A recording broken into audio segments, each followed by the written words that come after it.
बाबा साहब आम्बेडकर जी ने जो संविधान हमें दिया है ना, जिस संविधान की रक्षा के लिए हम प्रतिबद्ध है, संविधान में वक्फ कानून का कोई स्थान ही नहीं है। लेकिन फिर भी कांग्रेस ने तुष्टीकरण के लिए वक्फ बोर्ड जैसी व्यवस्था पैदा कर दी। ये इसलिए किया गया ताकि कांग्रेस के परिवार का वोट बैंक बढ़ सके।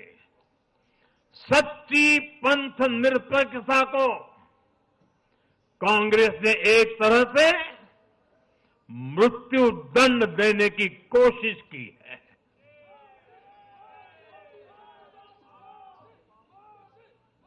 साथियों, कांग्रेस के शाही परिवार की सत्ता भूख इतनी विकृति हो गई है कि उन्होंने सामाजिक न्याय की भावना को भी चूर चूर कर दिया है। एक समय था जब कांग्रेस के नेता इंदिरा जी समेत खुद जात पात के खिलाफ बोलते थे, पब्लिकली लोगों को समझाते थे, एडवर्टाइजमेंट छापते थे। लेकिन आज यही कांग्रेस और कांग्रेस का एक परिवार खुद की सत्ता भूख को शांत करने के लिए जातिवाद का जहर फैला रहा है। इन लोगों ने सामाजिक न्याय का गला घोंट दिया है। साथियों, एक परिवार की सत्ता भूख इतने चरम पर है कि उन्होंने खुद की पार्टी को ही खा लिया है।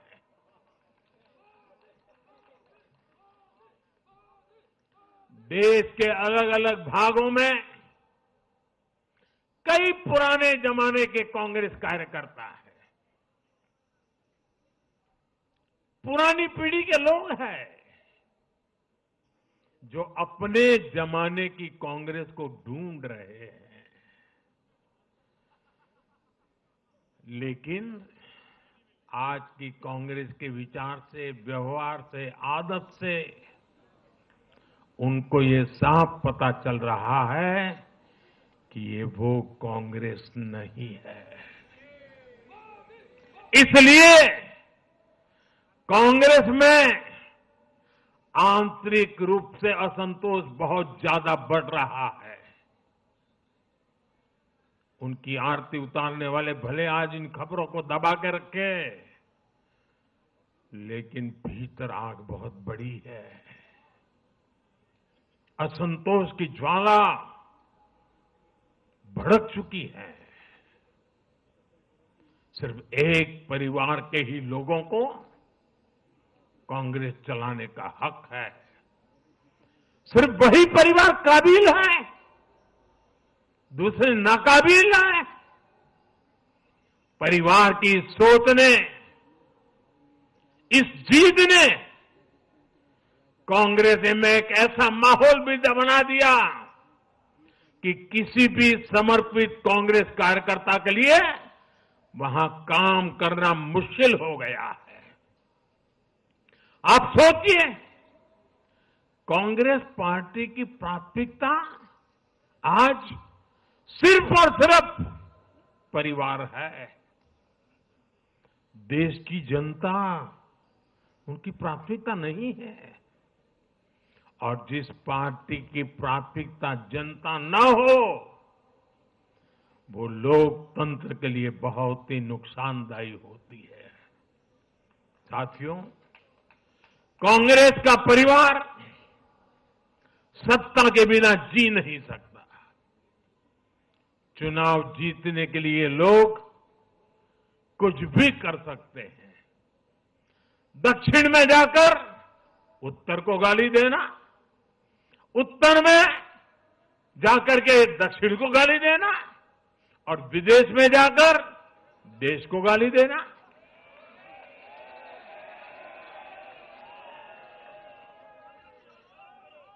और अहंकार इतना कि ना किसी का मान, ना किसी की मर्यादा, और खुलेआम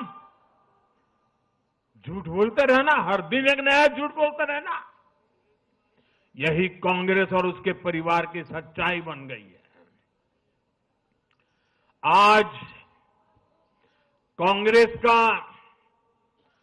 अर्बन नक्सलवाद भारत के सामने एक नई चुनौती बनकर खड़ा हो गया है।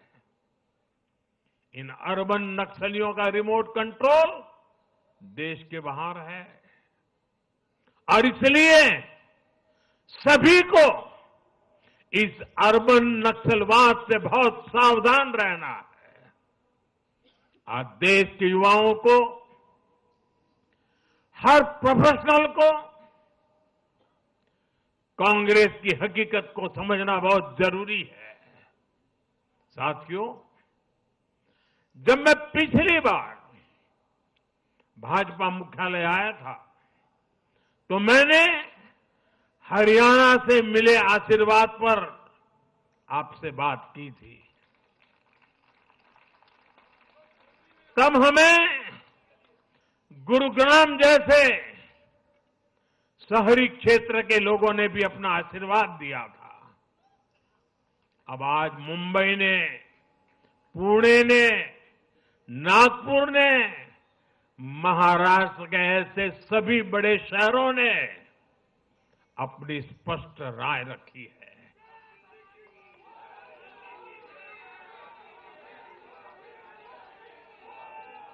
शहरी क्षेत्रों के गरीब हो, शहरी क्षेत्रों के मिडिल क्लास हो, हर किसी ने भाजपा का समर्थन किया है और एक स्पष्ट संदेश दिया है। यह संदेश है आधुनिक भारत का, विश्व स्तरीय शहरों का। हमारे महानगरों ने विकास को चुना है, आधुनिक इंफ्रास्ट्रक्चर को चुना है और सबसे बड़ी बात, उन्होंने विकास में रोड़े अटकाने वाली राजनीति को नकार दिया है। आज बीजेपी हमारे शहरों में ग्लोबल स्टैंडर्ड के इंफ्रास्ट्रक्चर बनाने के लिए लगातार काम कर रही है। चाहे मेट्रो नेटवर्क का विस्तार हो, आधुनिक इलेक्ट्रिक बसें हो, कोस्टल रोड और समृद्धि महामार्ग जैसे शानदार प्रोजेक्ट हो, एयरपोर्ट का आधुनिकीकरण हो, शहरों को स्वच्छ बनाने की मुहिम हो, इन सभी पर बीजेपी का बहुत ज्यादा जोर है। आज का शहरी भारत ईज ऑफ लिविंग चाहता है और इन सब के लिए उसका भरोसा बीजेपी पर है, एनडीए पर है। साथियों, आज बीजेपी देश के युवाओं को नए नए सेक्टर्स में अवसर देने का प्रयास कर रही है। हमारी नई पीढ़ी इनोवेशन और स्टार्टअप के लिए माहौल चाहती है। बीजेपी से ध्यान में रखकर नीतियां बना रही है, निर्णय ले रही है। हमारा मानना है कि भारत के शहर विकास के इंजन है। शहरी विकास से गांवों को भी ताकत मिलती है। आधुनिक शहर नए अवसर पैदा करते हैं। हमारा लक्ष्य है कि हमारे शहर दुनिया के सर्वश्रेष्ठ शहरों की श्रेणी में आए और बीजेपी एनडीए सरकारें इसी लक्ष्य के साथ काम कर रही है। साथियों, मैंने लाल किले से कहा था कि मैं 1 लाख ऐसे युवाओं को राजनीति में लाना चाहता हूं जिनके परिवार का राजनीति से कोई संबंध नहीं। आज एनडीए के अनेक ऐसे उम्मीदवारों को मतदाताओं ने समर्थन दिया है। मैं इसे बहुत शुभ संकेत मानता हूं। साथियों, अरे चुनाव आएंगे जाएंगे, लोकतंत्र में जय पराजय भी चलती रहेगी, लेकिन भाजपा का एनडीए का ध्येय सिर्फ चुनाव जीतने तक सीमित नहीं है। हमारा ध्येय सिर्फ सरकार बनाने तक सीमित नहीं है।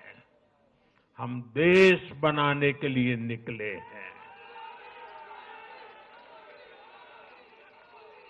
हम विकसित भारत बनाने के लिए निकले हैं। भारत का हर नागरिक, एनडीए का हर कार्यकर्ता, भाजपा का हर कार्यकर्ता दिन रात इसमें जुटा है।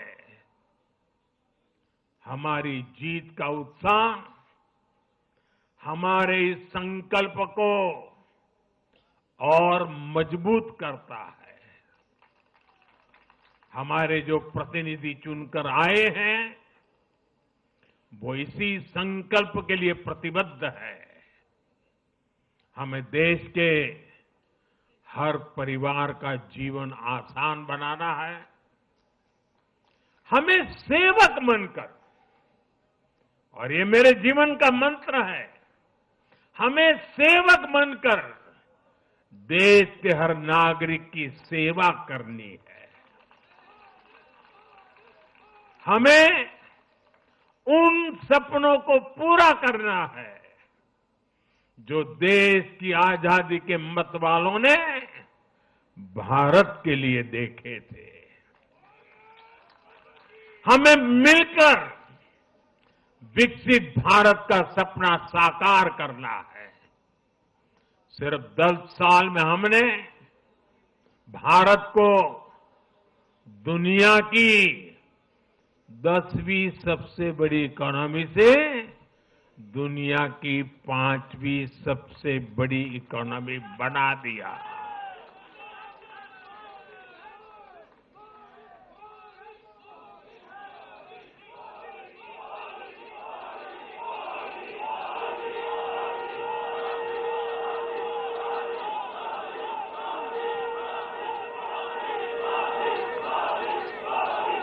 किसी को भी लगता, अरे मोदी जी 10 में से 5 पर पहुंच गए, अब तो बैठो आराम से।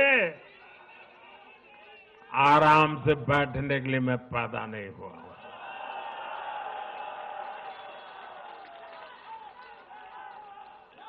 वो दिन दूर नहीं जब भारत दुनिया की 3री सबसे बड़ी अर्थव्यवस्था बन के रहेगा।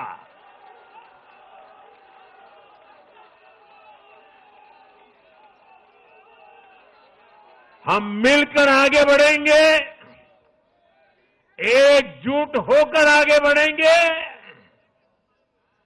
तो हर लक्ष्य पाकर रहेंगे। इसी भाव के साथ एक है तो